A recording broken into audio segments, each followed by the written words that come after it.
anything for this talk. I guarantee you will learn something. I guarantee you will have takeaways. I guarantee you'll have questions. And I will do my best to answer them all for you.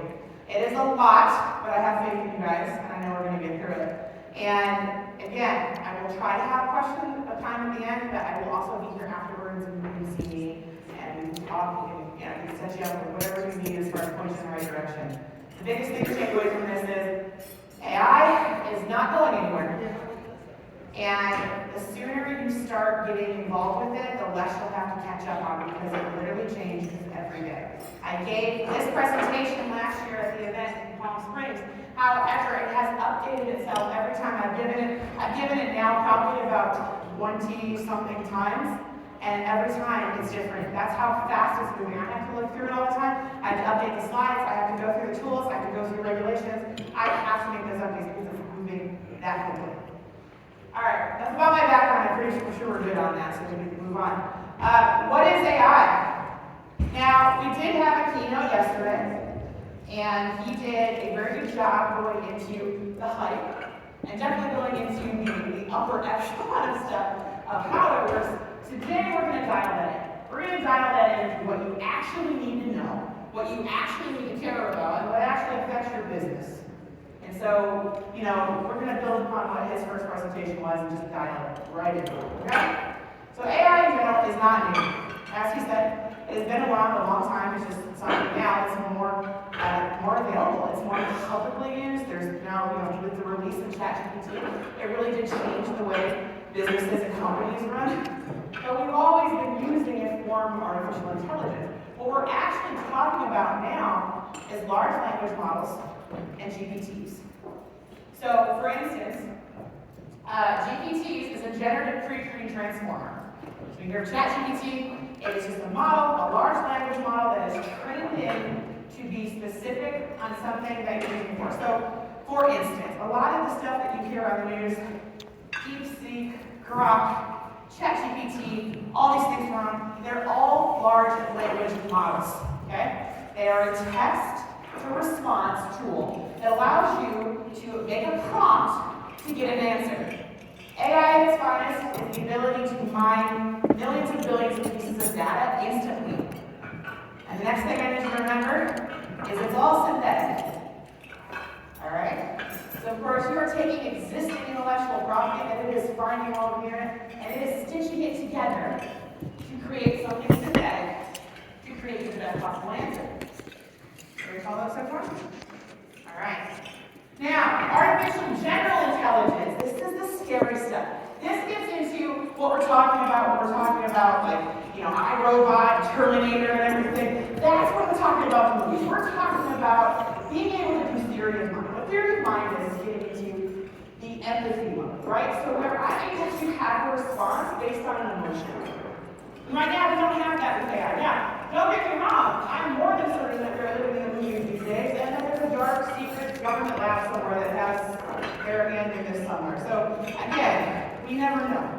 However, for what we're talking about today, it's not getting into the iRobot or emotional responses or emotional intelligence. It's going to be just basically in the chat models and then in a more of just an AI context, not an AIG context or AGI context.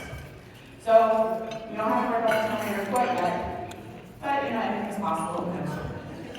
But all right, algorithms, deep learning, machine learning, these are all different modes of how the data is coming together. I think we kind of went over this keynote, but what you're talking about is AI, for instance, being used. Google's using it for a long time. Whereas when you're doing searches in Google and it's able to kind of predict what you're doing just based on habits, it's able to see trends, it's able to see habits, it's able to autofill your search queries and stuff. That's a base level form of AI.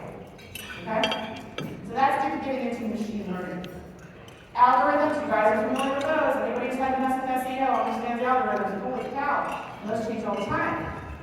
So of course, now we're talking about the large language model. ChatGPT came on the scene and really did change, right? It really changed the conversation. People freaked out for a bit. I love that this was highlighted in the first section, but really people freaked out. And we're like, oh my gosh, it's going to change everything. It's going to replace all of our jobs. It's going to make everything crazy. We're not going to have creativity anymore. Artists are going to die. It's going to be horrible.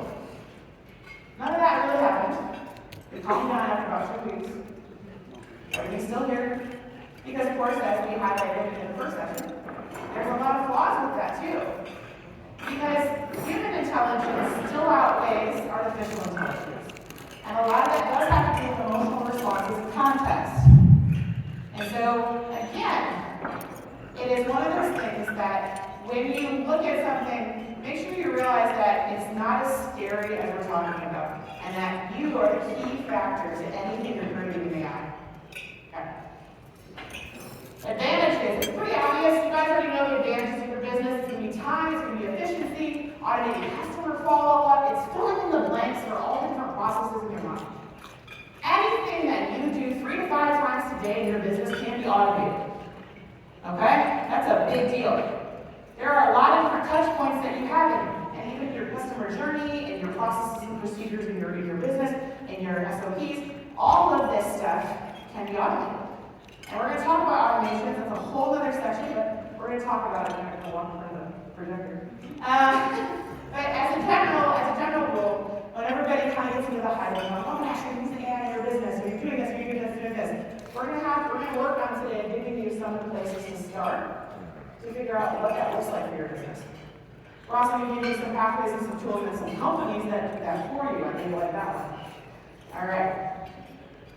This is the big one. Legal issues and ethics thus far. It is a wild, wild west, guys.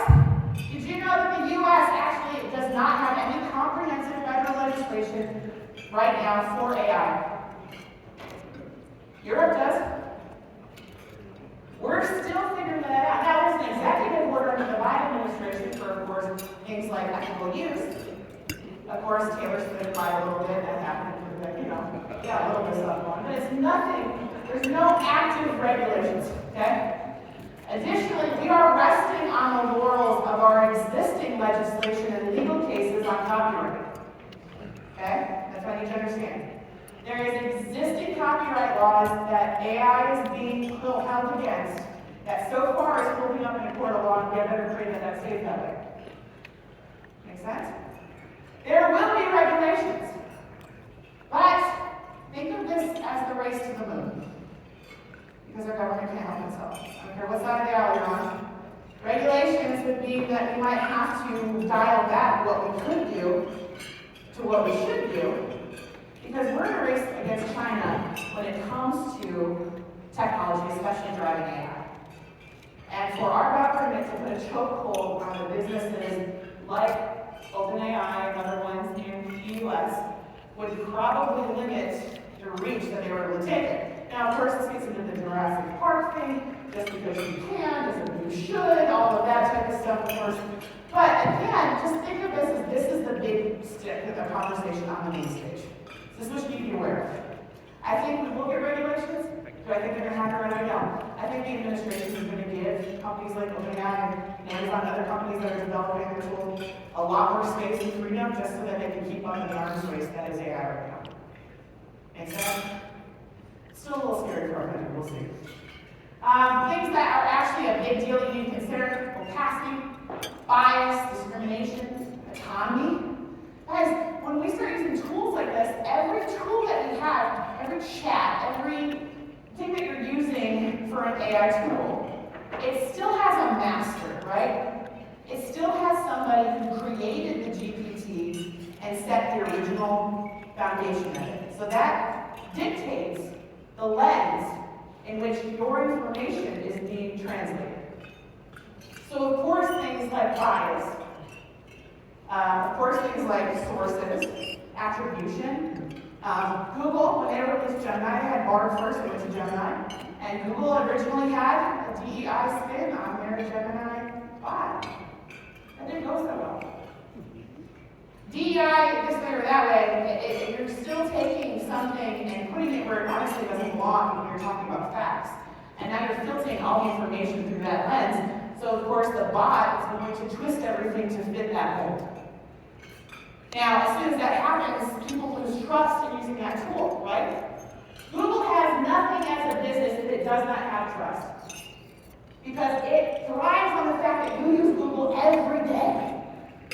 And if you can't rely on Google to give good information, you're not using Google anymore.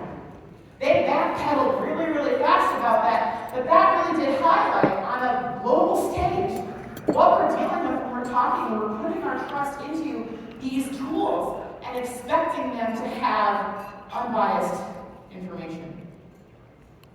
All right, we'll get into that. Intellectual property laws. This is a big deal. Because, like I said before, everything in AI is synthetic. It is.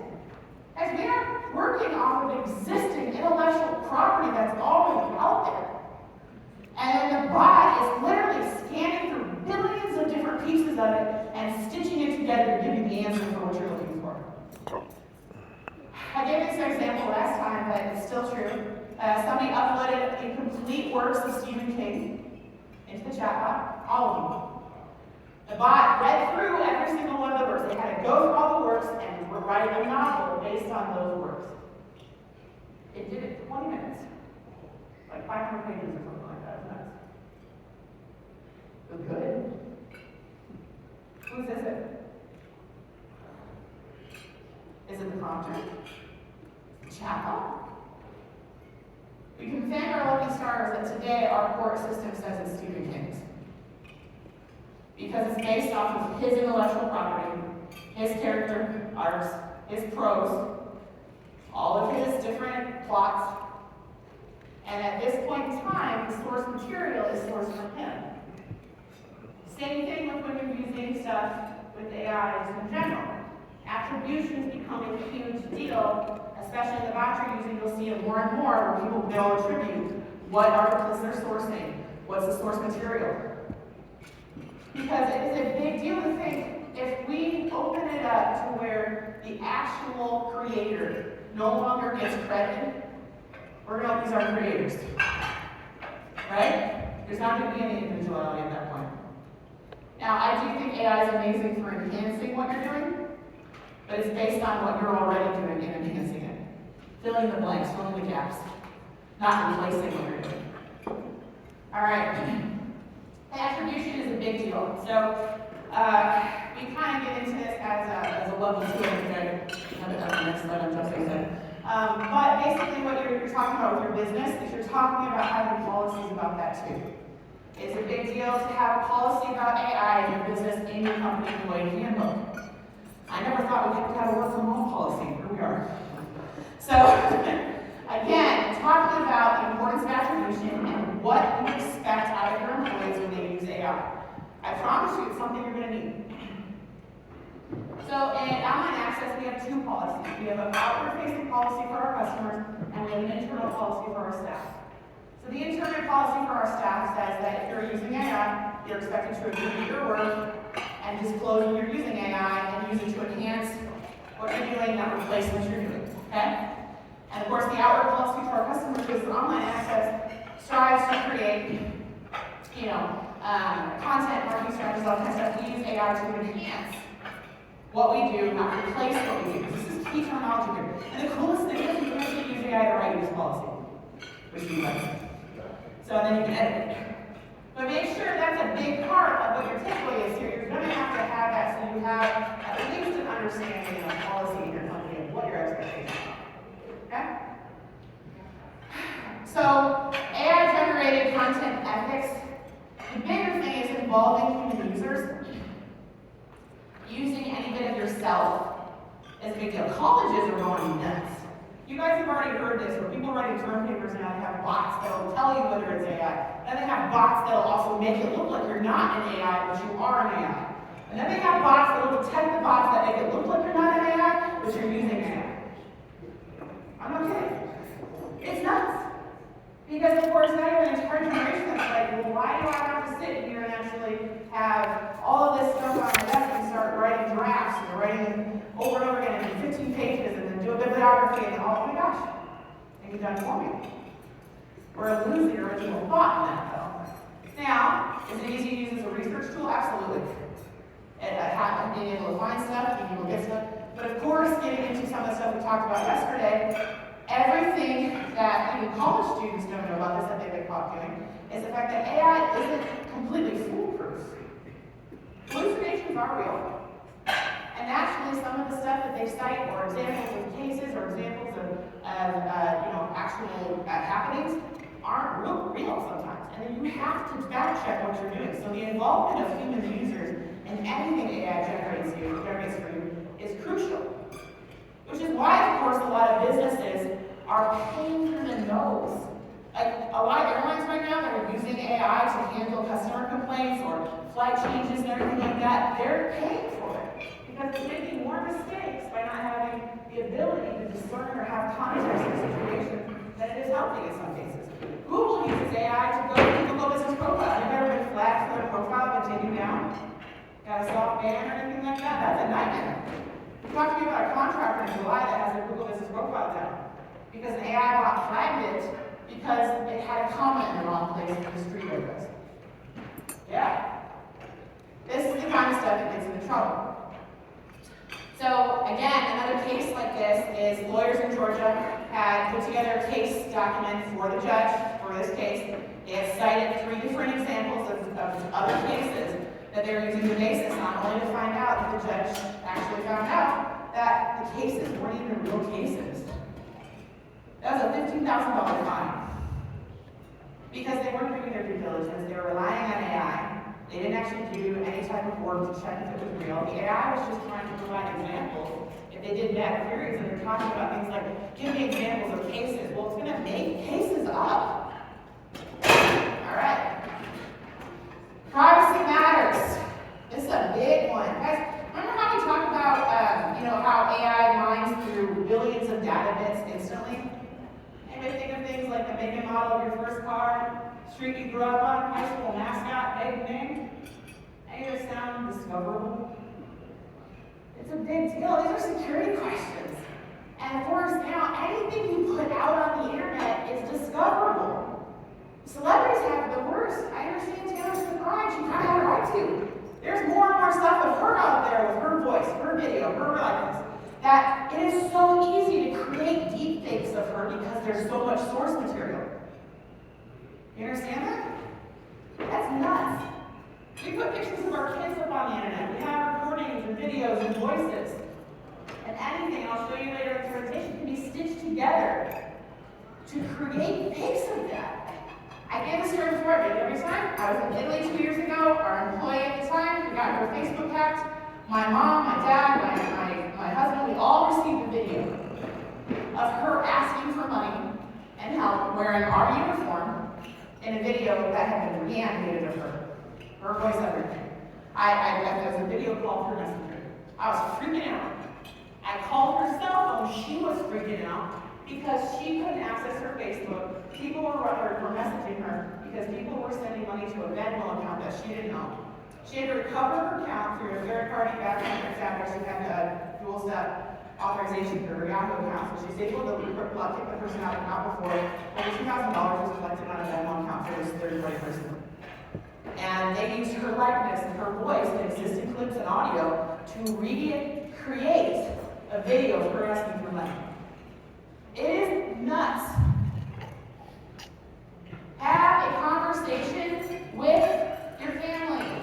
Have a safe word. Not the bedroom, or just in general. This is talking about your elderly relatives, your parents, grandparents. Those videos happen. Phone calls happen. My grandma sits in front of Fox News all day long, and she buys stuff like My Pillow and everything off of the commercials, okay? So she is a target audience at times. My grandma's on Facebook more than I am. And her getting a phone call from one of her grandkids, or what sounds like one of her grandkids, asking for help, or getting a message in the video, that's what I'm afraid of. That's a target audience right there. And so we had to have a conversation that talked about what is a non-discoverable item or word or story that's not online that we would only know internally as a family. And make sure that she understands if she gets any of these messages, calls, or help, or money, or anything like that, that she has to ask that as that question first and foremost. It's a big deal. Have that discussion. Having the privacy policy, we kind of did that already. All right, we're going to get to the prompting. I got more stuff to this too. How many of you guys are currently using ChatGPT? All right, a lot more than last time we talked, right? All right, how many of you guys are using a similar tool to ChatGPT? Any Grok users out there? Can you see people over there? All right, I see. All right. So as we get through, we're going to go into what type of large language models exist out there. We're going to show you how to get all of them. ChatGPT being the Mac daddy, because it was kind of the first to the punch bowl. They were already developing, guys, but they went public with it. So of course, I like ChatGPT for the fact that it actually has a really decent app. And a lot of the GPT models that we see out there and large language models are really, a lot of them are based in ChatGPT's original platform. Some of the crazy things is if you're using the free version, stop it. It's $20 a month, I understand that it's a crime, but honestly, if you're using the paid version, you actually have up-to-date content because of the big integration that allows you to search at any time. If you're using the free version, then your data stops at 2022. Do you think that there's any major events that have happened in the last 3 years that may affect what data you're getting down? Possibly. So again, when they did the update, this is actually another thing, is they are updating to 4.5. So the next rollout's coming to ChatGPT 4.5 with even more contextual understanding, even more language updates, all the different integrations and insights, the DALL-E integration, the Sora integration, the videos, images, those are available on the paid version as well. So please look at that as an option. I do think that the app's pretty phenomenal as well. These are the other large language models out there. I'm sure you've heard a lot of these. There's a lot more than this, guys. These are just probably the most popular. Copilot, of course, is Microsoft's, and Microsoft owns giant shares of ChatGPT or OpenAI. So Copilot actually works in ChatGPT. So if you're getting Copilot stuff, it's basically ChatGPT, okay? We have Llama, Meta's version of their large language model. And I'm really not impressed with anything that it does, to be honest with you. But if that's what you like, it's fine. I don't think it's as complex, to be honest with you. Claude is fantastic, especially for policy writing, proposals, legal writing, any type of documents you're making, going contract law. This is huge. Claude specializes. It is dialed in to be business writing.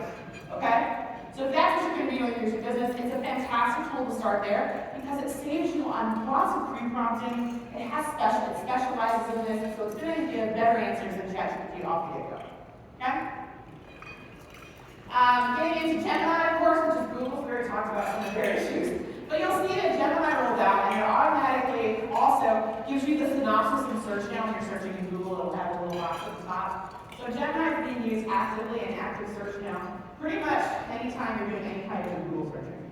And ChatGPT also has searches to go over too, doing the same thing. Grok is actually X's, or formerly Twitter, component of that, so that's the Elon Musk version of the large language model. It's actually pretty good, not gonna lie, it's actually a lot more complex with the answers, has a little bit more contextual understanding. What you're comparing is, in some cases, apples to apples, but honestly, in all these, is how they handle the questions, how easy it is to prompt, the quality of the answers that you're getting, and like how it's citing its sources. So that's what you're really looking for here. DeepSeek, kind of the TikTok of large language models, in my opinion. So of course, DeepSeek came on the scene, everybody freaked out for a little bit. So DeepSeek came on the scene, and it is a Chinese-based large language model. The reason I call it the TikTok of large language models, of course, is because all the data in DeepSeek goes to China. So if you are okay with that, that is up to you. I mean, I'm okay with apparently my country having every single thing about me. I don't know how I feel about the rest of the world. In my mind, right now, maybe it's my small patriotic step, but I'm just kind of staying away from it. However, I will tell you that DeepSeek is really impressive.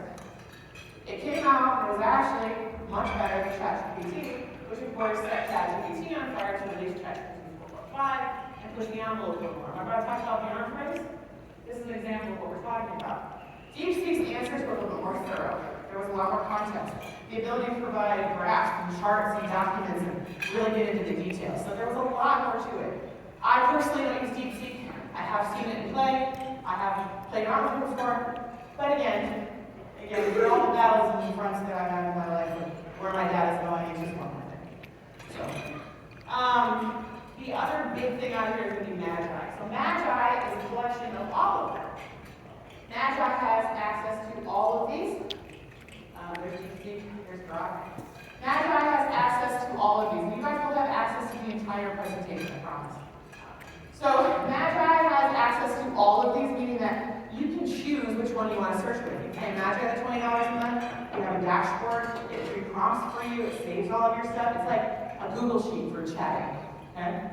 And you're able to do a scroll drop down of what they're doing, what you want to use. You want to use Claude today, you want to use ChatGPT 4, you want to get into maybe Grok maybe. It'll be able to choose any of those as an option for doing your searching for you. It's a really great tool. I recommend looking into it. I do not get paid for any of these endorsements. They're just based on my own personal findings. Perplexity. This is my other favorite tool. Perplexity is an AI search engine. Now, there's a whole other presentation I have on AI and effective SEO. That's a whole other kettle of fish. But what I will say is, as people are screaming, and digital marketers are out there saying the sky's falling, or as things are changing, people are like, oh my God, how do you make for that? Please understand that at where we're at right now in any of these chat models, they are still deriving their answers from Google and Bing. I mean that. They are sourcing Reddit. They are sourcing Angie's List. They are sourcing third-party things and layering it in with who is that first couple pages, who's being found in Google, who's being called out in Bing. Does that make sense? So if you are actively using things like Reddit, or company opinions, or people have opinions on companies and Reddit, if you are using things like Angie's List or Yelp and stuff like that, any of those third-party, review aggregators, that is, at this point in time, what chat would be looking for if somebody says, I'm looking for a plumber near me in San Marco. Okay? So just keep that in mind. There's a lot more to that, it's a whole other presentation. But Perplexity is an AI search engine. And what I love about Perplexity is it also has an app. It's also a $20 a month tool. But for me, Perplexity does a lot more fact checking out of content. Think of like when Google provides a search result, but then if Google read all the articles for you and then gave you all the information at the top, that's what Perplexity does, which is pretty awesome. It'll cite where it got all of its sources. It does a fantastic job citing, so I can follow up, click on the link to where they found it, find the paragraph I'm looking for, or the answer, or anything like that. And it's fantastic.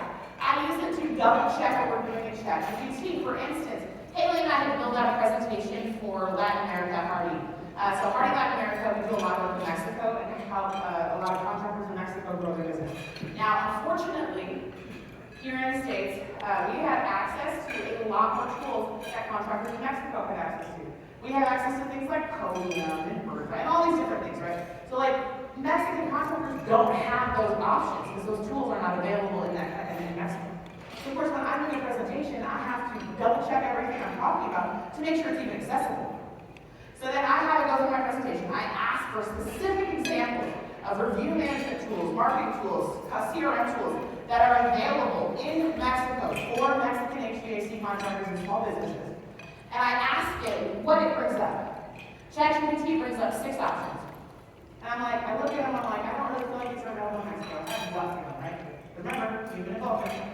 So then I take that same query and the answer of it and run it through Perplexity actually. These absolutely must be available in Mexico. And it goes through all 6 of them, only one of them are actually available in Mexico. Double check with you.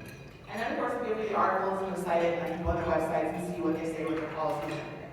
But Perplexity is pretty awesome. Perplexity versus Google is a little bit different now because Google did integrate Gemini, but I really still think Perplexity does a better job than Google, to be honest with you. I just like it, I like the app, I like being able to use it for certain things, especially if I'm getting sources of stuff or even for trip planning, blog looking at. I had to look up, if you guys do a lot of traveling for business like I do, I'm constantly trying to figure out different programs and points things and making sure that I'm not missing anything with my Amex or not missing anything with Marriott. And it's able to kind of find every kind of source articles and every blogger about points and stuff like that and kind of give me a synopsis of what I'm looking for, which is really nice. So that's the first one use case. ChatGPT and Perplexity, very similar now because of course ChatGPT last November introduced ChatGPT search. I still find that Perplexity, because it pulls from different LLMs, actually probably has a little stronger mind search. Just my opinion. All right, the RICE method. You guys remember this from last time, some of you. But this kind of changes your life. Good questions get good answers. Prompting is the key to anything you're doing in any large language model. And a lot of you probably are maybe intermediate. Maybe some of you are really comfortable complex in your prompts, get you on learn how to get better at your prompts. Because the best questions you're able to ask is going to give you way more in-depth answers that are actually relevant to your business. Now, prompt engineers. This title didn't even exist 5 years ago, guys. Now, prompt engineers, of course, are graduating and making 6 figures right out of college, and companies are snatching them up. Their whole job is to be able to do prompting and manipulate AI to be able to do what needs to do to build automations, to build up queries. It's huge. I do want to let you know that where the industry is going, if you guys think of Tony Stark walking into Stark Tower and saying, "Hey Jarvis, tell me what the sales figures today were for Stark Industry was, and what my vacation plans next week are, and where the yachts are." That's where we're going. That's what's happening. It's a lot sooner than you think. We're talking about AI coming into business. It's already happening in corporate, especially in Europe, where they make your CRM, your field management software, your QuickBooks, your phone lines, your new flat rate, your website company, anything in your business connected. And you're able to just ask a query about your business. How much do we make today? How much is each truck doing individually? What's the cost of whatever their cost of? And think of any question. Whose time off schedule? Who has more time off to be paid out? Whatever it is. But you're talking about one ecosystem representing your business that's going to be its own large language model. Everybody follow so far? You scared yet? It's happening more and more in big corporations first, of course. You're talking about big business. Because then you're able to see things like Nike's or big brands that have this internally. So of course, boy, I'm learning a lot sooner too, because here's our chat. You can ask me anything you want about the company, it's going to give you all processes, all procedures, all policies. Instantly. Now, there's going to be different levels of access, right? Different C-suites are going to have access to financials, other people will not. But that's where everything's heading. That's what's being built up now. Now, we're going to get into what you guys need to do to write better prompts for anything that you're doing with large language model. This is the RICE method. There are several out there. This is just my favorite because I feel like it's a little more all-encompassing. And I like that it says RICE. Role, instructions, context, constraints, and examples. A role. If you ask a question in chat, define who you are. I'm a social media strategist. Instructions, detailed actions or response needed. Develop a detailed plan for a 30-day social media campaign promoting energy-efficient HVAC solutions and enhancing customer engagement. Okay? Provide background explaining for context. Context is one we forget sometimes, guys. That's a big one. Target audience consists of homeowners in Orlando, Florida, particularly those aged 30 to 55 who are interested in home improvement, and then say constraints. Give us some guidelines. Use only organic strategies. Include at least 3 platforms, Instagram, Facebook, and LinkedIn. Ensure all content is visually cohesive and aligned with the company's brand. At this point, I would include the company website. So it has something to search to figure out what the brand is. Point in the right direction. Examples. Look at and show your businesses where you like your social media strategy. Look at X, Y, Z for inspiration, focusing on their use of customer testimonials, educational content, visual storytelling, and effective engage their audience. What kind of answer do you think we're getting now? I've given it no wiggle room to not give me exactly what I'm looking for. Right? Here, you can't read it from here, don't try. But it is included in the slideshow and you will get it. But here is a prompting cheat sheet. Of course, it goes under tone, format, active, objective, context, scope. And the really cool thing is you can copy all of this, put it into chat and say, write me a query with all of this information or questions that you need me to answer so that you're able to give me a better response using this context. Oh yeah, use the test to take this. Yes, sir. So you can prompt it to make a prompting. Use the test to take the test. Yes, sir. And then will it hallucinate? So in this case, you are actually giving it a very fine language. I mean, like I say, I take all of those 21 things. And I say, hey, ChatGPT. I'm just using GPT as an example. Hey, ChatGPT, I would like to build a, let's talk about this. I would like to build an and it's a residential plumbing company. And I need to make sure it's a very detailed plan for our entire year. Based on these questions here and this information for prompting, can you ask me the questions that you need to know? Or the best way to write this prompt based on this information here. And what happens is, it'll say based on getting an email campaign for a plumbing company, residential, here's all these questions. It's going to take all those questions and say, okay, what tone are you looking for through email? You know, based on this, where are you located, where is the restraints, give me some examples. So like, it kind of summarizes that for you. The only reason I include those is you can do them yourself and answer those questions, but you can also kind of train the chat to, in the future, always be making sure your prompts contain that, so that it's asking the right questions to you. Does that make sense? No. Okay, so like, I imagine most of you kind of go to a ChatGPT thing, you're probably sitting somewhere in some intermediate level here. So you have write me an email campaign. The next one, maybe you're sitting into the write me an email campaign for an HVAC company in Orlando. Okay, maybe we're all there. Now, this bottom one here, which when I read will make you dizzy. Colleen, I'm sorry, so being more specific is what you mean, right? Well, absolutely. But like, I'm telling you right now, I don't write that off the top of my head all the time. I mean, I'm better at it now. I helped Carol with something yesterday where we were trying to do a job offer thing, and I just rolled off with it, and now I'm training myself to do it. But for you guys, I mean, you guys have a lot of things on your mind. There's a lot of time stuff. I'm telling you that the best thing you can do is pre-train your existing chat to automatically, every time you go through with it, when you're trying to build stuff, say, okay, every time I ask a prompt, can you make sure you follow up with these questions? Does that make sense? So you copy and paste it in every time? Not every time you can, well, in the workshop I'll show you how to set it so it does it all the time. Oh, you can set it up to look at it. So now, I don't have to worry that even though I'm saying write an email campaign for HBC located in Florida, it's going to do its best to ask the follow-ups it needs to follow up to build me that. Okay, this is I know it gets a little layered, but when I read this, you'll kind of understand why this doesn't roll off the tongue for you. It did for me for a long time. Craft a comprehensive email campaign for a residential HVAC company located in Orlando, Florida, designed to engage and nurture both potential existing customers. The campaign should aim to promote seasonal maintenance offers and raise awareness to energy-efficient solutions. It should target segments like new homeowners and past clients, featuring a series of emails that include a welcome message, educational tips on HVAC maintenance, promotional offers, follow-up reminders, and re-engagement incentives for inactive customers. The tone must be friendly and professional with clear calls to action, encouraging recipients to schedule service or explore offers. Success metrics such as open rate, click-through rate should be established to measure effectiveness alongside a timeline for each email we send. Ultimately, the goal is to enhance customer engagement, build lasting relationships through valuable content and personalized communication. Anybody thinking of that right away? No. I'm not. Now, I'm a lot better at it now because I realize I'm like, the more information I can give it. I'm a much better orator. I'm not going to lie to you. I can talk all day long. And the voice option in ChatGPT also allows you to talk through this too. Yes.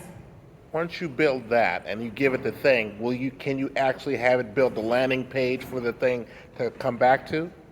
So, it's not necessarily a landing page, but it just saves all your chats, and this will actually create a document for you. Say that again, please. It saves all of your chats you've done historically, and this actually will build a document for you of that business plan. This will give me basically the quarterly plan for what our email messages are, we've done it, and it gets into what the subject line is, what the article should be, what the offer should be. Does that make sense? Yes. And so now In what order it should go out. To my marketing person and say, do this. Okay? Alright. Are you anywhere near San Diego? No, I'm in Fairfield. You should just come to San Diego.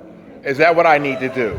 That's part of the workshop where we actually like sit down and get into it and do it, right? Yeah. I know it's a lot, I think. So of course, this is getting into good prompting, then maybe kind of basic things. Better, yeah, I'll give a couple of answers, but what do you think I'm getting off of that best one right there? I'm getting a comprehensive plan, not just some thought points. Social performance post. This is just an example of a prompt, again, a very thorough one that just asks for things like a better social media platform, post or platform. You know, this is a minor one, right? This is a very basic use case. But honestly, I will say, coming up with clever copy in my head for everything we put out there can be exhausting. I'm sorry, I can't think of it all the time. And you're just like, what can I think that's witty and cute and calls to action that I have to have? And this does it for you. And it's always easy to edit than it is to create. Always. So of course, I use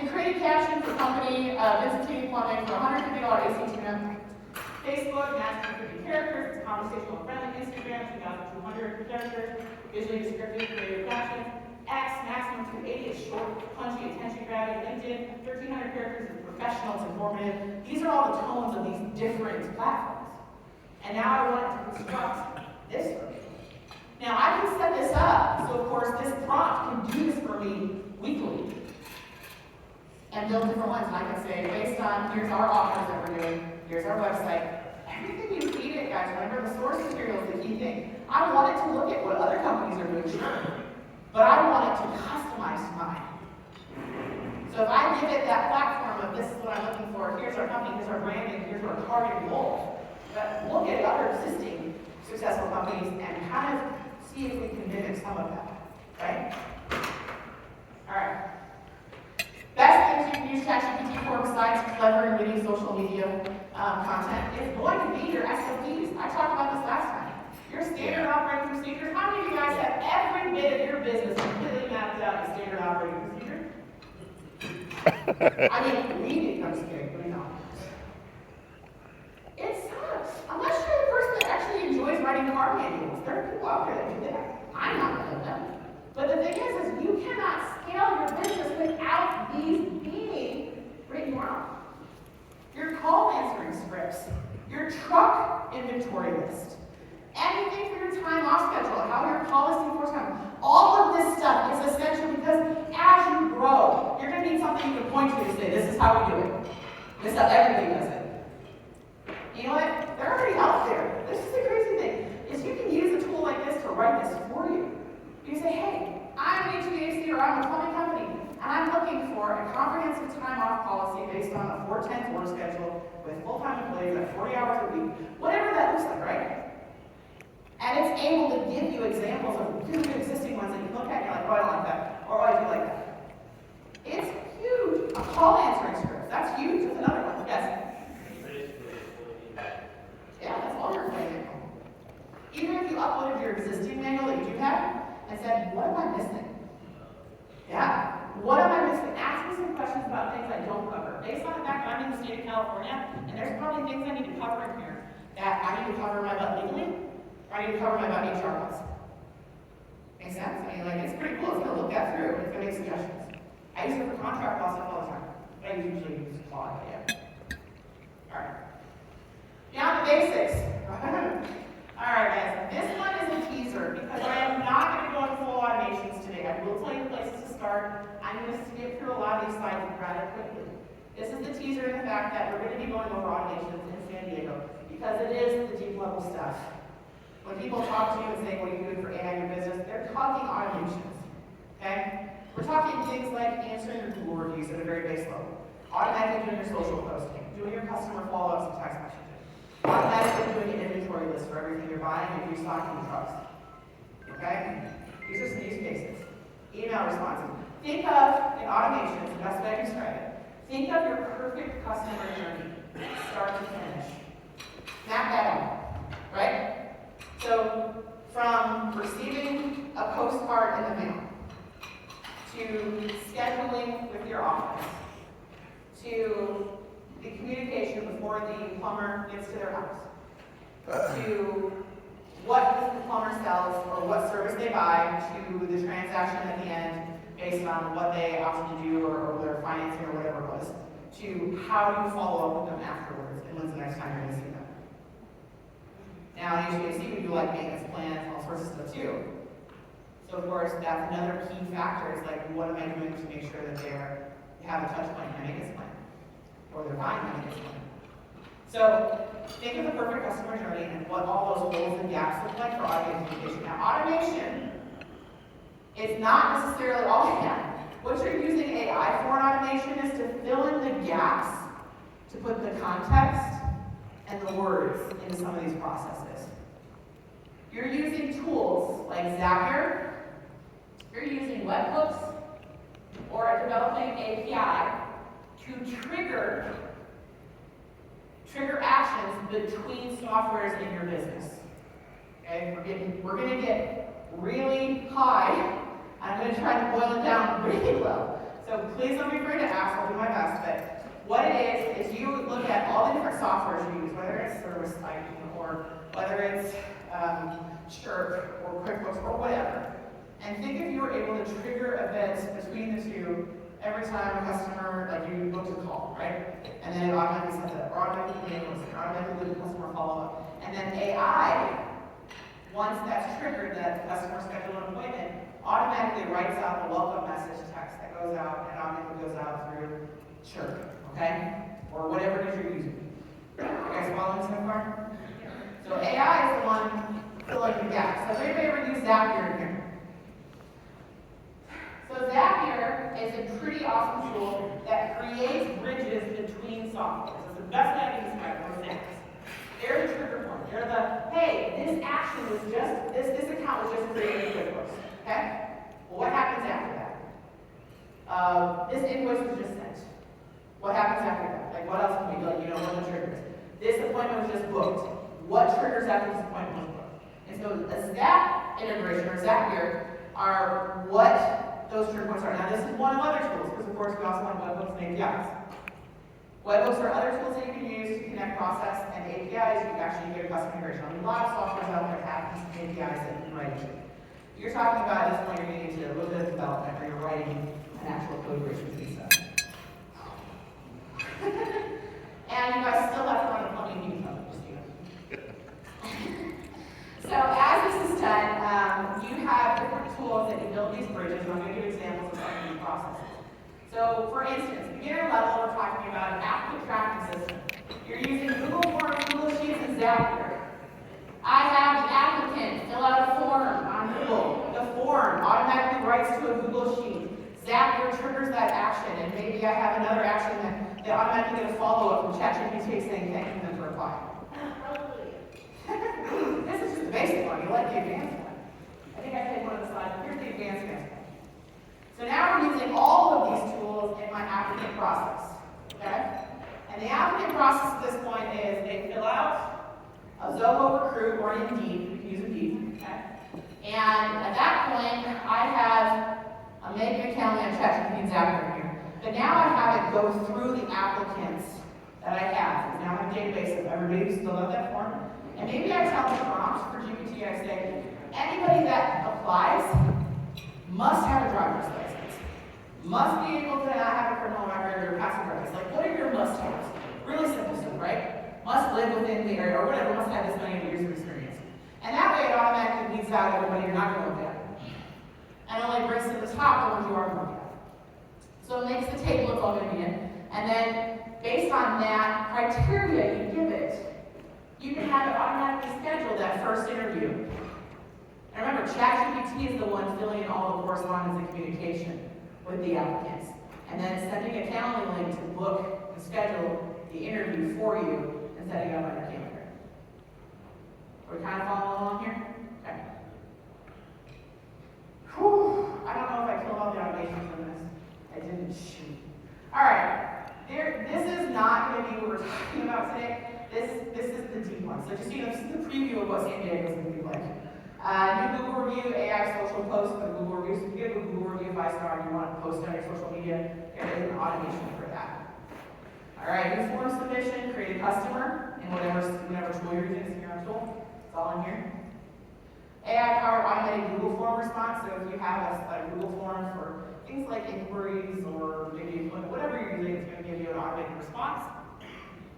All right, we can leadership check-ins. These are just things that, you know, as my team gets better, we realize we have to schedule it because, like, I get caught up in doing the job. You're like, oh, that's right. I have to make sure they're okay too. That's just scheduling a leadership check-in with your team. Parts needed for different checklists. Notify office to order. Bam, bam, bam. All of these different things that you can build in your business. Automated thank you to customer after job. I'll throw as the example in this one.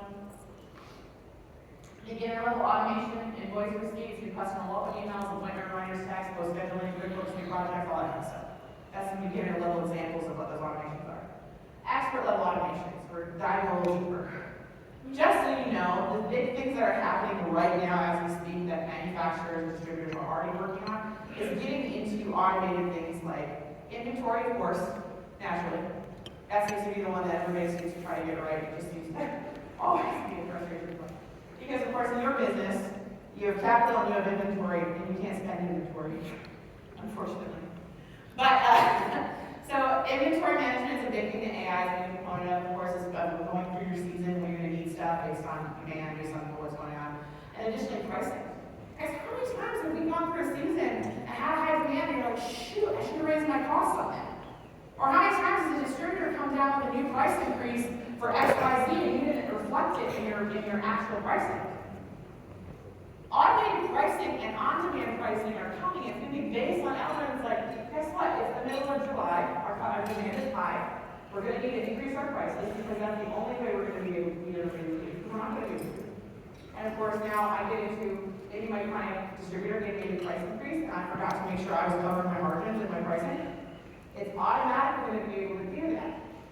So you're looking at a lot of tools and a lot of course, your inventory management software and your point of sale stuff being able to make those adjustments. So that's something to look forward to. Yes?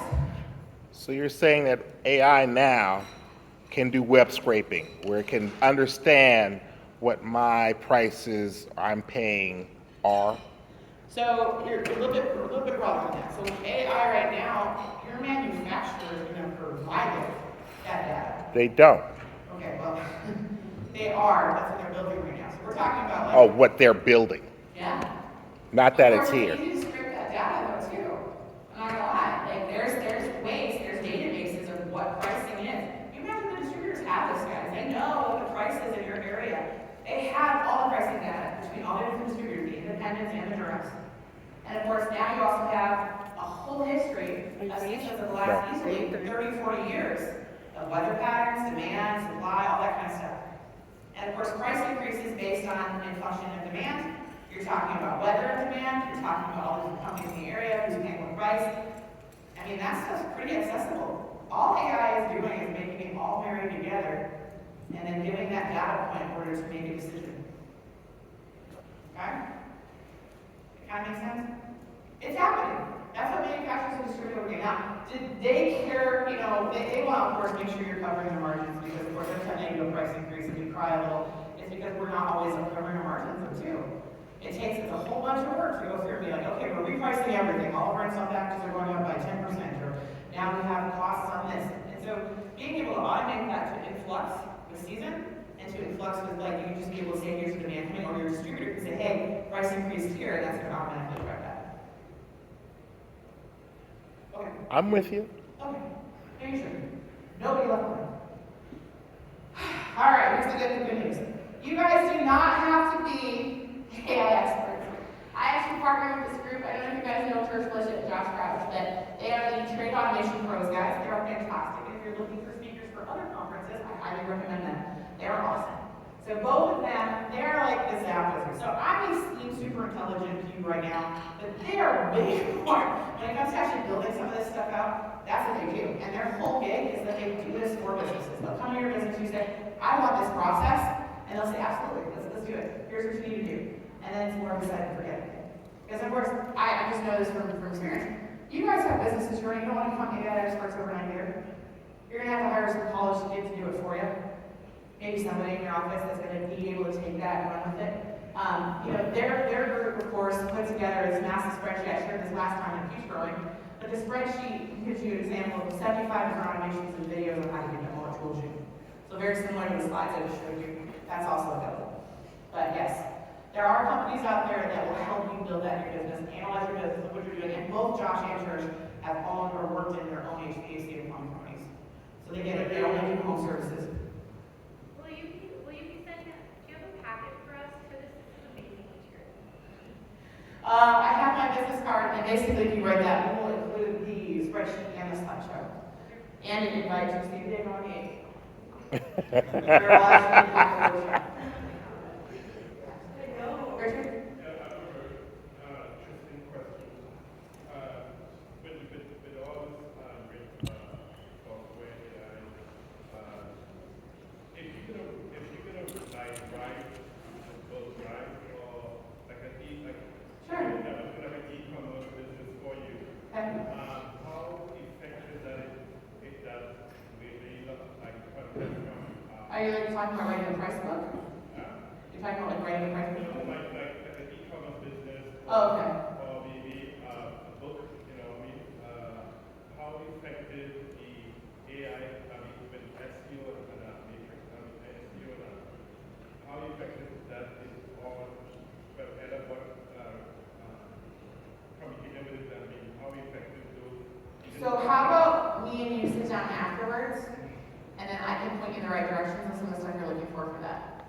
exactly what you're looking for. I will not leave this building without talking to you. Alright. AI call bots. Yeah, they're here. I have mixed feelings on AI call bots. I do think that anything is better than press 1 for sales and 2 for service. I do.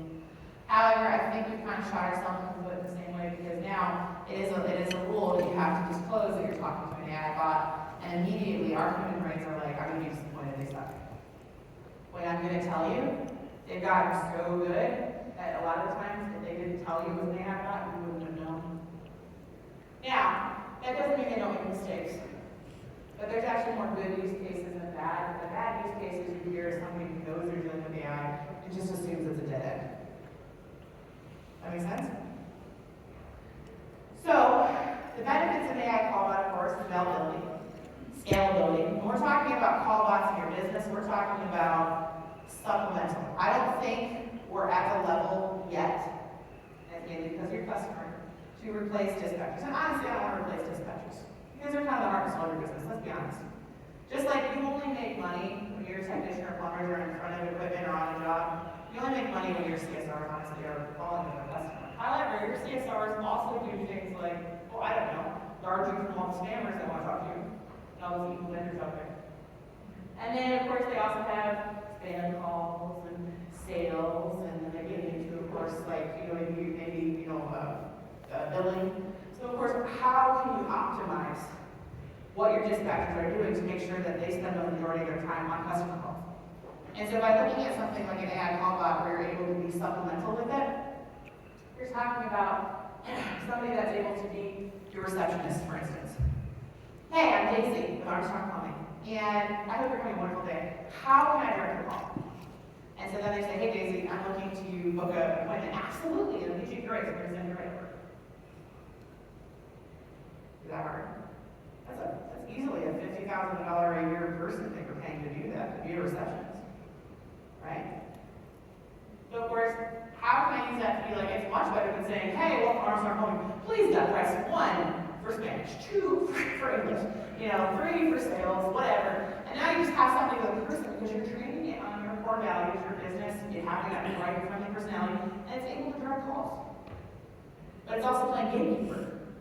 Hey, I'm Jim from Podium, and I'm here to talk to you. I'm talking to Bob. Can I get a hold of Bob right now? And of course, when they're asking questions, do you have a friend? Yeah, I met him at PHC West last week. Well, I don't see him on your schedule right now, absolutely, but I can actually do his voicemail and then he can call you back. Your CSRs are doing that all day long, playing gatekeeper. Right? How easy was that? All right. Getting into things like overflow calling, you get into your summer and everything's nuts. And of course, now your CSRs are all maxed out. You can have, instead of it falling to a voicemail, you can have an AI bot get your overflow calling and say, all of our representatives are busy. I can book you at that appointment right now, or I can answer your questions, or I can get a voicemail from you. What do you want to do? After hours call service. I have yet to be impressed with an after hour third-party service. Ring Central, whatever you're using. I mean, like, first off, they're very, very static. They're very, very blah. And I think, personally, an AI callbot after hours, and I've seen it happen, can be a lot better tool. Because the only thing they're doing after hours most of the time, because we are now in the era where we're not really doing a lot of emergency service, right? Because you can't burn out a tech requirement. Unless it's damage to property or something emergency. So now I can have an AI callback be like, hey, I'm Lily with Armstrong Plumbing, or whatever. And you're reaching our business after hours, but I'm sure I can help you still. Are you looking for service? Is this an emergency? Is there damage to property? What are all the follow-up questions, right? Lily, I have a burst pipe, whatever like that. I need to get a hold of somebody or whatever it is. Absolutely. We can get you in touch with somebody for our emergency line or whatever that is, and let us have them give you a call. Give us the number and we're going to give you a call back. Pretty easy, right? Or, hey, Lily, it's not an emergency, but I definitely forgot to schedule this earlier, or without keep tonight or something like that. Oh my goodness, that's crazy. You know what? We have a service charge for one of our members. That's another follow-up question, right? Because if you're a club member, then of course we're going to come out to see you. If you're not a club member, then I can actually get a scheduled appointment for you in the morning. If you're okay with tonight, we actually have an opening tomorrow, and I will have a CSR dispatcher call you to put on our schedule. Half the time, especially for emergency service, they just want an appointment as soon as possible. Unless it's actually an emergency, it's not a big deal. Somebody just wants to say, I've got it done. Make sense? There's a lot of tools out there. We're talking about platforms like call tracking, Zyra, Rosie, Broccoli, Avoca. Those are some of the more popular ones in our industry. But those are the tools that, of course, create those bots for you. You train the bots. That's the big thing. Remember, just like prompting. The more information I give that bot to be an expert on who I am as a business, what my core values, what my tone is, all of that's important. And remember, guys, another thing that these bots have enhanced with is things like, hey, my name's Lily.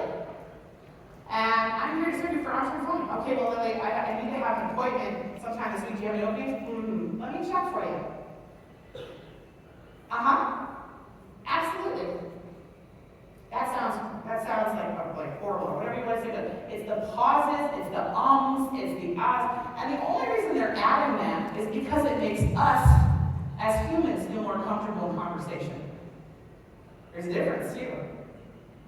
So they're able to say, I think so, let me check for you.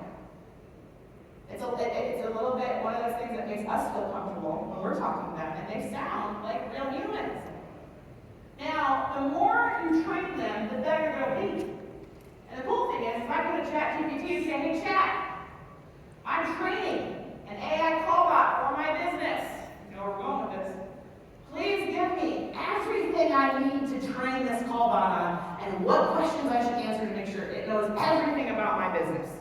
What link should I have in search? What thing should I have? What core values? Whatever. And then the chat's going to give you all these different questions, and then you can build it all out. You can say, here's our value statement. Here's our company story. Here's our guarantees. Here's our offer. Here's our core values. Here's the hours we're open. Here's the services we offer. Here's our website. Search that. Here's the locations that we have. Here's all, whatever.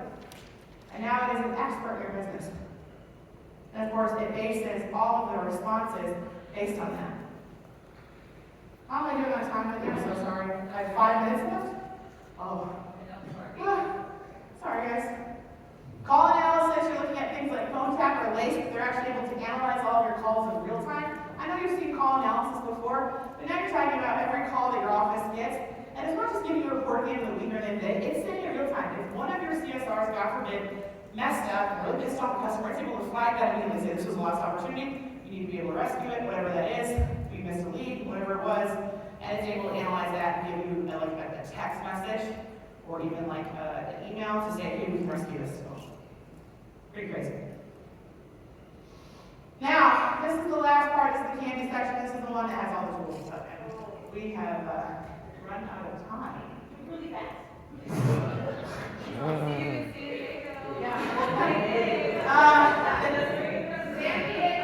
I'm sorry, guys. I know it wasn't long, but I got to leave on something. So, I'll breeze. I'll skip the videos and stuff. I'll just kind of say which one these are, and then I think it's 10 slides, but it's really fast.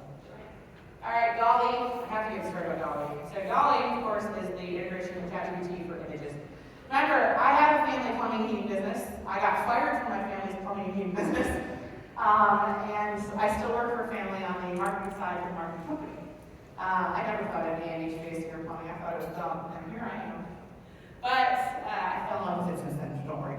But this is basic prompting. This is the best example of basic prompting. Our company is Vincent Heating and Plumbing. Wherever you see a Vincent Van Gogh, you know the job will be a work of art. That's right, marketing. So that being said, I was like, I really want to wrap our bands. These are basic things. And I'm like, come on, we need to make them pretty. Now, my uncle is absolutely dead set against it. Now, we have over a 30% market share. We're like the biggest fish in our entire area. And he's been getting away with that for 65 years with blue vans and yellow lettering. It's really classic. But it looks sharp. But I mean, Vincent Van Gogh, I could have starting out on the side of the van. I have the Blue Water Bridge and the lighthouse and wherever you see Vincent Van Gogh. You can see this, right? I see this. It's going to happen. I have to get rid of the old men first. Of course, it's going to happen. So these are my first couple prompts. They're pretty pathetic. Right? You can tell this is the first Joey, the very sad Joey. Okay? But I got better. And so as I got better, I was able to actually visualize, what does this look like? And you're like, Colleen, it's spelled wrong. I was like, yeah, I know, because here's the thing. Dolly, any kind of image creator, part of that copyright infringement stuff is it'll automatically twist or, I obviously manipulate a brand so it's not an exact ripoff. So it will misspell my name. It will misspell stuff because you cannot use this commercially. It's a flat image. But it's a neat thing for inspiration. Now I can take this to my graphic designer and say, this is the direction I want to go. And now they can design it panel by panel. Right? Now they know. I can't do much with it, right? But now I actually know the direction I want to go. Now if I was going to do this now, it wouldn't be the starting out with the village there. I'd probably, because we're in the Blue Water area, we're in Michigan. Like, we're right here, we're right, now we're looking at Detroit, you can see Canada from my backyard, like we're right there. So I'd probably do Lake Huron with like the Blue Water Bridge, we have one of the bridges over to Canada in our backyard, and a lighthouse, because that's what we're aiming for. And with the starry night background. Wouldn't that be pretty awesome, right? And I have a brand name there. Now, I had to give it a lot more prompting, because remember, better prompts, better images. I had to tell it was a transit van. I had to tell about the business, give it the website, give it all the branding, say exactly what I wanted, give it examples of existing truck routes from other companies to show what I was looking for. See, eventually, someday, it's gonna happen. All right, Sora. Sora is actually available to you right now. It is the text-to-video tool within ChatGPT if you're using the paid version. Pretty awesome. I was in a class, we built a video of a kitten riding a lobster in Idaho fighting a monster potato with a french fry. I can guarantee you that there's no other video like that exists. Now there is. You can do that same video. Midjourney. Midjourney is for all you Discord girlies out there, which I don't think we have too many here, but anyway, it is a prompt. Basically, it's one of the best image creative softwares, and I think you mentioned it in this first thing. But the thing about Midjourney is it's only available in Discord, but you actually can't use the prompting, which is what makes Midjourney great, is it writes amazing prompts to get better images. So you can use the integration in ChatGPT to write you those better images. So when I did that van, I kind of used the Midjourney GPT to write me a better prompt to get the van better. Use the test to take the test. Sandbox, cleaning up with AI email cleaners. Grammarly. Grammarly, of course, is an OG tool. It's fantastic. It uses AI. I think one of the Grammarly strong suits besides spelling and, as far as context and stuff, is going to be tone. Tone of business emails. I mean, if you guys are working with an entire generation of people who grew up texting on a phone, then maybe you want to look at business email tone. Just a suggestion. All right, Google Assistant. Of course, Google Assistant was the first thing on the scene as far as some of that AI callbot stuff. It's literally kind of like OpenTable, but Google calls the restaurant or the place where you makes the appointment. Okay? Fathom and Otter. Both of these are your tools for your online Zoom meetings. They do transcripts or anything. If you had Otter or Fathom today, you could put it on your phone, you could put it down right down here while I was talking today. It'll record everything, give you a synopsis of everything we talked about, and give you the presentation. But it's all right. We'll do that next time. But the Fathom thing I love, Fathom's my favorite because I'm able to send everything afterwards. It also gives me the action item. What did I promise the customer? What did the customer promise they do? Synopsis at the end, the full transcript, and the full video, and it packages it in a little package for me, and I can share it with everybody in the meeting afterwards. Otter does the same thing. I kind of like Fathom, and I use the free version of Fathom. All right, HireVue. It's a screening tool, so you can automatically set it up with questions to screen applicants before they even get to the final interview. But it's a video. They have to answer them via video. You can send questions and the AI analyzes their answers, and they do eye contact. Oh my God, I'm so crazy that an entire generation of people have lost the ability to give you eye contact. And I love you. Beautiful AI Plus, they're both for PowerPoint presentations. They're fantastic. Loom, who's using Loom in this room? Yeah, it's amazing, right? Loom's pretty fantastic. It's the ability to do a screen recording and explain like how to book a phone call in HouseCall Pro or how to book a call in SourceNet or whatever. You can do a screen recording, you can record the entire process. It'll write out the transcript of that entire process and give you a process for it. Also, you can edit the video and highlight things and write out the video, and then you can create a module where you can send it to people and it'll show you whether they watched it or they stopped, and do a quiz for them afterwards on whether they did watch it. It's pretty cool. Synthesia, hi Ken. This is the scary stuff we talked about last time with you guys. This is the reanimating your own face video stuff. I have first off the online access video. We're going to skip that because that's just an AI model doing it. And I think I don't know if we turned it off. This is me speaking in Serbian. I did the international role for quite a while. I'm doing this a little bit more, but still. But some of the time I couldn't travel to the country, so of course I would create welcome messages for their first conferences or keynotes or anything like that, and I would go virtually, or I would send a video because the time zones were crazy and I didn't want to be up at 4 in the morning. So I'd send a video, they'd play it, and I'd be able to take the same video write up the message I want to say, and tell what language it wants to be, and it reanimates the entire thing of me speaking in that language. Now this video of me speaking, I've used probably a dozen times saying different messages. Yeah, it's pretty crazy. I don't even know if I sound. Anyways, but yeah. Sorry guys. Lumen, Runway, these are all video tools. Runway is very similar to Sora. You're getting into text to video. It is mining through thousands of hundreds of thousands of videos and stitching them together to create a new video. Video Link, my favorite tool for anything if you're doing on your phones, your stories, your TikToks, is a fantastic tool to kind of do those templates of all that great music and all this catchy stuff, those trends you see. Upload your photos and automatically builds the video for you. Canva. I always talk about Canva, how I'm using Canva. We've got Canva baddies in here. We should have more Canva baddies in here. People in your offices using Canva maybe? Okay, Canva's amazing because it does everything. And it has the image and video creator stuff we talked about in Canva for AI. And you can build everything. Most of my entire booth that you saw yesterday, all of our stuff, all of everything, Canva.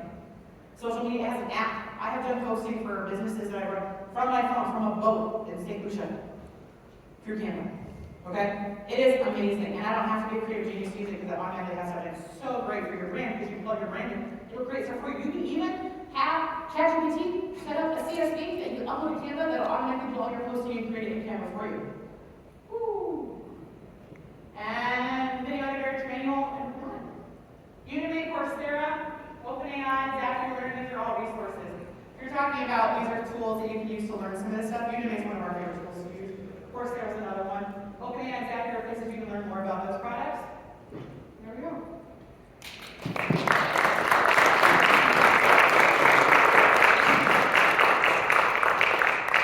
I'm so sorry. I'm leaving as soon as I can because I need to escape Richard. No, I'm good. Around for the instruction, I'll take a look at some questions and we can get into Sure, yeah, that. I can have a table, sure. Do you guys, if anybody has further conversation, wants to open up some questions a little bit deeper to the AI, we can discuss some of that during the contractors roundtable. We're just kind of time. Yeah, I'm so sorry, guys. No, you're good. They did a great job in your interviews. All right. Guys. Well, we're gonna go ahead and take a quick 5-minute break, and then we're gonna come back and we'll have better. Hey there. Thank you, guys. May 8th, San Diego, it's gonna be a party. Taylor's buying food for everybody. We're probably gonna have to go over to our workshop.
How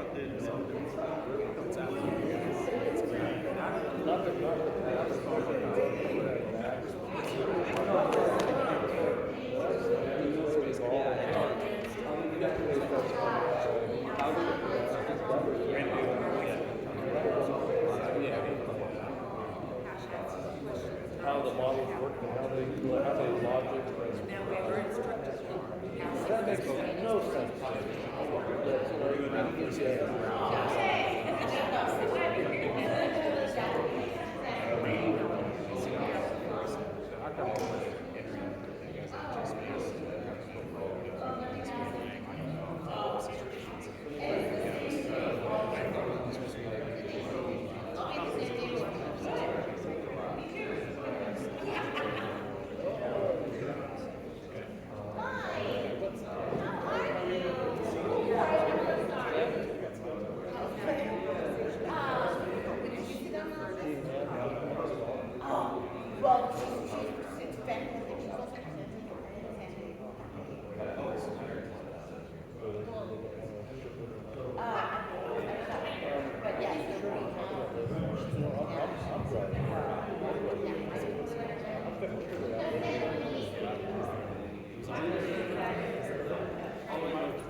And you're leaving here a little bit?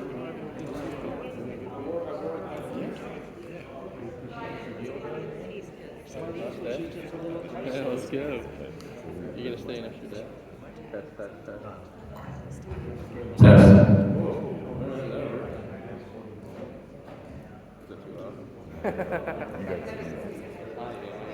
Well, call, let me know when they're I know. So, 7th, Monday. Yeah, I think I have, Friday I have somebody coming up to us.